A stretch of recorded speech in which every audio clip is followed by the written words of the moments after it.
kata ihbitu. Ihbitu kita dah jumpa dalam ayat yang sebelum ni, iaitu turun. Al-hubut mana turun daripada tempat yang tinggi.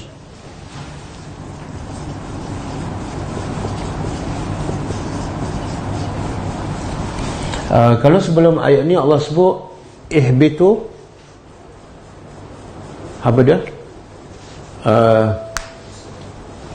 Apa dia ayat sebelum ni?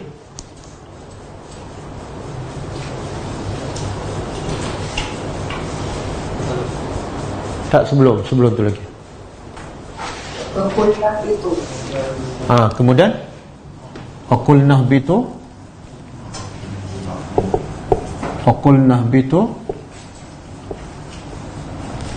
Apa tu? Ba'dukum li ba'din. Ba'dukum li ba'din. Ba'dukum li ba'din aduun. Li ba'din aduun. Okey, ini ayat sebelum. Allah kata, kami berkata, turunlah kamu, Adam, Hawa dan Iblis. Sebahagian kamu dengan sebahagian yang lain akan menjadi musuh. Iblis akan jadi musuh kepada Adam dan Hawa. Adam dan Hawa akan menjadi musuh kepada Iblis. Jadi ihbitu, turun yang pertama, Allah nak bagi tahu kamu akan bermusuh. Kemudian Allah ulang sekali lagi, ihbitu, turunlah, untuk Allah bagi tahu satu lagi message, iaitu setelah kamu turun dan kamu akan bermusuhan antara satu sama lain, jalan penyelamat daripada segala permusuhan dan segala masalah ialah minha jami'ah, turun darinya, iaitu dari syurga, jami'an, kesemua. Kesemua ni ada ahli tafsir mengatakan mereka sebenarnya berapa orang ni yang diarah oleh Allah keluar dan turun ke dunia? Dua ke tiga? Tiga kan? Adam, Hawa dan Iblis. Tiga kan? Jadi di sini Allah kata jami'an, kesemua. Ada pendapat mengatakan kesemua tu iaitu ketiga-tiga, dan ada juga pendapat jami'an juga bermaksud ialah Adam, Hawa dan zuriatnya. Fa'imma, lepas tu maka imma, in sekiranya, ma apa yang ya'tiyannakum akan datang kepada kamu, minni dariku, hudan, petunjuk. Setelah kamu turun ke bumi, maka akan datang kepada kamu dari aku. Mana satu, ada yang benda yang datang. Yang kedua, datang daripada siapa. Yang ketiga, datang untuk siapa. Okey, yang datangnya apa dia? Hidayat. Apa makna hidayat di sini?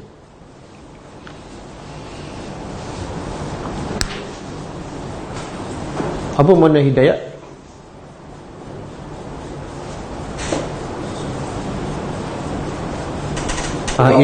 Ya? Pedoman. Dia ilmu. Sebenarnya umumlah, bukan Quran saja. Ini cerita zaman Adam. Zaman Adam belum ada Quran kan? Umum. Ilmu, apa-apa ilmu ataupun wahyu. Apa-apa wahyu. Kitab-kitab, melalui kitab-kitab Allah. Jadi sekiranya datang daripada aku hudan, petunjuk, iaitu ilmu dan wahyu, dan datang pula kepada kamu. Okey. Di sini Allah begitu, hidayat tu daripada siapa? Allah kata minni, dariku. Di situ Allah nak bagi satu isyarat. Apa dia? Iaitu hidayat tak mungkin datang daripada manusia, mustahil. Hidayat hanya daripada Allah. siapa yang mendakwa dia dapat hidayat daripada si fulan, dia adalah pendusta. Dan siapa saja mencari hidayat daripada manusia, daripada tuan guru ke, daripada syekh ke, maka dia tidak akan dapat hidayat sampai bila-bila. Sebab hidayat hanya milik Allah. Dan selagi dia tak kembali kepada kitab Allah, dia tidak akan mendapat hidayat. Okey. Dan hidayat ni ada dua kan? Kita pernah belajar ni. Hidayat ada dua jenis. Hidayat pertama apa dia? Hidayat ilmu. Yang kedua? Hidayat apa? Taufik. Ilmu lawan dia amal.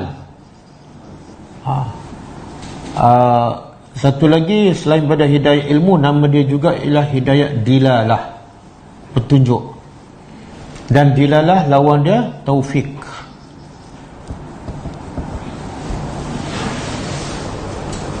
Jadi hidayah ada dua. Satu hidayah ilmu, iaitu semata-mata ilmu, maklumat. Yang kedua hidayah amal ataupun taufik. Apa makna taufik? Taufik ni keselarian. Selari dari segi apa? Antara ilmu dan amal. Ada orang dapat ilmu tapi amalan dia tak selari dengan ilmunya, makna dia belum dapat taufik. Kalau dia berilmu kemudian amalnya sama dengan ilmunya, ketika itu ilmu dan amalnya taufik, selari. Boleh? Jadi yang kita minta setiap hari dalam solat apa dia? Ihdinas siratal mustaqim. Ihdinas siratal mustaqim. Okey, yang kita minta ni hidayah apa ni? Hidayah ilmu ke hidayah amal? Yang kita dia dua-dua. Jadi kalau kita minta hidayah ilmu dan amal, apa kewajipan kita selepas solat? Sebab hidayah tu ada dua jenis. Satu ilmu, yang kedua amal. Jadi kalau betul kita faham apa yang kita minta, kita kena cari ilmu. Lepas ilmu kita kena beramal. Tapi berapa ramai yang minta hidayah dalam solat 17 kali sehari, dan mungkin dah berpuluh tahun, tapi dia tak pernah mencari ilmu. Sebab tu dia tak dapat hidayah. Dia hanya meminta tapi tak mencari. Berbeza dengan dia meminta rezeki. Minta rezeki dia cari. Tak ada orang yang minta rezeki tapi tak cari. Dan sebab itulah bila dia minta rezeki dia cari, dia dapat rezeki. Tapi bila minta hidayah, tak cari ilmu, tak tadabbur Al-Quran, dia tak mungkin dapat hidayah tersebut. Okey? Jadi bila kamu dah keluar daripada syurga, turun ke bumi, akan datang kepada kamu dari aku. Hidayah itu hanya milik Allah Subhanahu Wa Taala. Kemudian Allah kata faman, maka man siapa? Tabi'ah. Apa makna tabi'ah?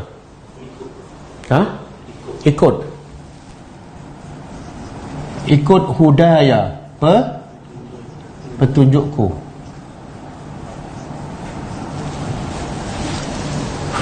Apa hasilnya? Tengok Nabi Tuhan kata apa? Siapa yang ikut. Allah tak kata siapa yang baca. Kan?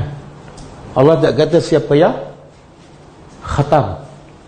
Allah tak kata siapa yang hafal. Tapi siapa yang ikut.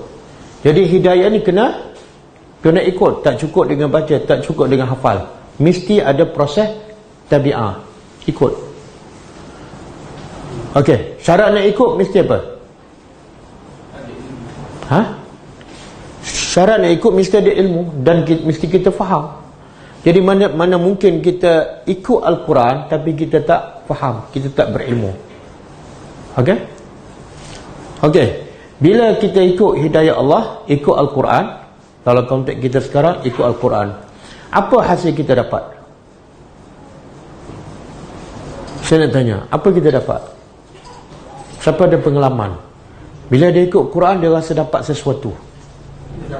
Ha? Tenang. Betul ke tenang?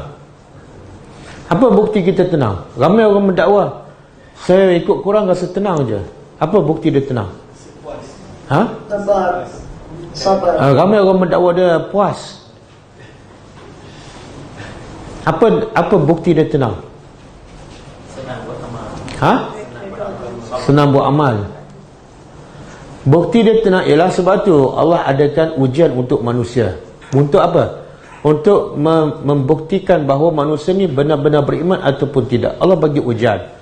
Bila Allah bagi musibah, apa keadaan dia? Redha, syukur ataupun keluh kesah? Redha. Dia lah kadang-kadang dia cakap redha dan syukur, tapi cara dia tu macam tak puas hati je, kan? Mengadu sana, mengadu sini. Itu sebenarnya tanda dia tak tenang. Okey, tengok apa yang Allah nak bagi ni bila ikut hidayah Allah.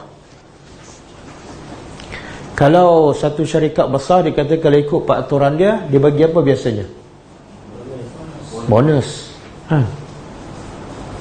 Tapi tengok apa yang Tuhan nak bagi bila kita ikut peraturan Allah.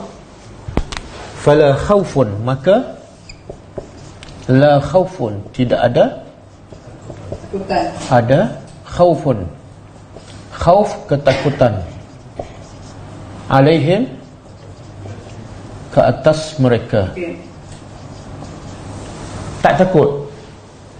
Yang kedua, walahu, dan tidak mereka Bimbang. yahzanun, sedih. Bimbang. Yahzanun, sedih. Okey. Kita kalau ikut peraturan syarikat yang besar, dapat gaji besar kan? Ini ikut syarikat apa ni? Syarikat Allah dapat agak-agak berapa gaji ni? Syurga. Kenapa Allah tak sebut dapat hidup mewah kat dunia ke, kan? Allah hanya kata tidak takut, tidak sedih. Saya nak tanya, matlamat kita hidup ni, kita hidup dan kita bekerja, sebenarnya kita nak apa? Kadang-kadang keluar pagi balik petang, kita nak duit banyak ke? Nak rumah besar ke? Nak pangkat tinggi ke? Nak apa sebenarnya? Nak? Kesenangan. Nak kesenangan, kan? Okey, kalau kita nak kesenangan, apa cara, apa kaedah untuk kita dapat kesenangan tu? Dan dah dapat ke belum? Nak redha Allah. Betul ke ni? Tak, sejak kita keluar universiti dan kita mula bekerja, sebenarnya apa matlamat kita bila bekerja? Kesenangan? Ada kesenangan semester. Saya nak tanya, ada tak semua ni, termasuk pelajar online, ada tak? Bila keluar universiti, orang tanya, kamu nak bekerja ni untuk apa? Saya nak tidak ada rasa takut dan tidak ada sedih sahaja. Ada tak? Tak ada. Belum cakap. Tak ada bini. Oh, tak ada? Dia makan anak bini. Mana tak sama dengan Quran, kan? Tuhan nak bagi benda lain, dia nak benda lain. Pasal apa? Masa tu tak faham, Ustaz. Sekarang baru faham. Yalah, bila dah faham, pencen pula, kerja pula tak ada. Tengok. Betul kan cara kita berfikir? Hidup untuk apa? Sebenarnya bila Allah kata tidak ada takut dan sedih, apa beza takut dan sedih? Satu takut, yang kedua sedih. Apa beza? Takut akan perkara akan datang. Takut perkara akan datang. Sedih? Perkara yang dah berlalu. Benda yang hilang. apa? Berlalu. Okey, biasa orang nak cari duit banyak, kan? Nak rumah selesa, nak kereta mewah, kan? Sebenarnya dia nak bahagia. Betul tak? Sebenarnya saya nak tanya, punca manusia bahagia apa dia? duit banyak ke, kereta besar ke, pangkat besar ke, ataupun tidak ada rasa takut dan tidak ada sedih dalam hati. Punca manusia bahagia. Apa dia? Ada tak orang pangkat besar tapi takut je? Ada? Takut apa? Takut kena pecat? Kan? Ada tak orang jadi pemimpin tapi sedih kan? Sebab apa? Sebab lepas ni pilihan raya akan kalah. Takut hilang kuasa. Takut hilang kuasa. Jadi bila ada salah satu ataupun dua, memang tak akan bahagia. Subhanallah. Allah nak begitu. Bahagia bukan dengan duit, bukan dengan pangkat, bukan dengan rumah besar. Bahagia ialah bila kamu tidak ada rasa takut. Yang akan datang kamu tak takut. Pasal rezeki ke, pasal apa musibah kamu tak takut. Kenapa? Sebab kamu yakin Allah tu Maha Penyayang. Macam mana Allah yang Maha Penyayang akan buat satu perkara yang zalim pada kamu kalau kamu ikut kehendaknya? Dan sedih, apa yang kita benda yang lepaskan, contohlah kita sedekah ke apa ke, patut tak orang beriman sedih? Contohlah kita sedekah ke, kita dah habis umur yang lepas ke, patut tak kita sedih? Kenapa tak? Contohlah kita sedekahkan 10,000 kan, ruginya 10,000, dia termenungkan, kalau boleh nak minta balik. Jadi patut dia sedih. Orang beriman Allah kata la khaufun wala hum yahzanun, tak patut sedih. Kenapa orang beriman tak patut sedih?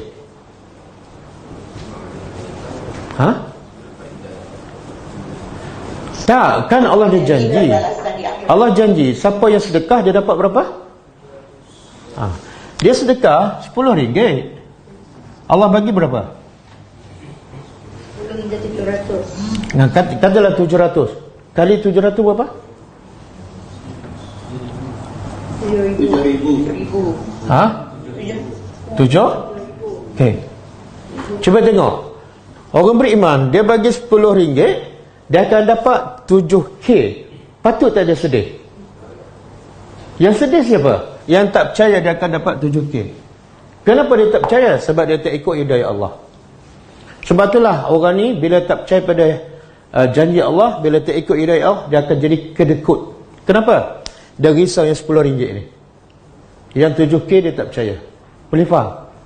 Jadi tak ada sebab orang beriman nak sedih. Apa saja amal soleh dia, apa saja sedekah dia, semua akan dibalas dan dilipat gandakan. Kenapa nak sedih?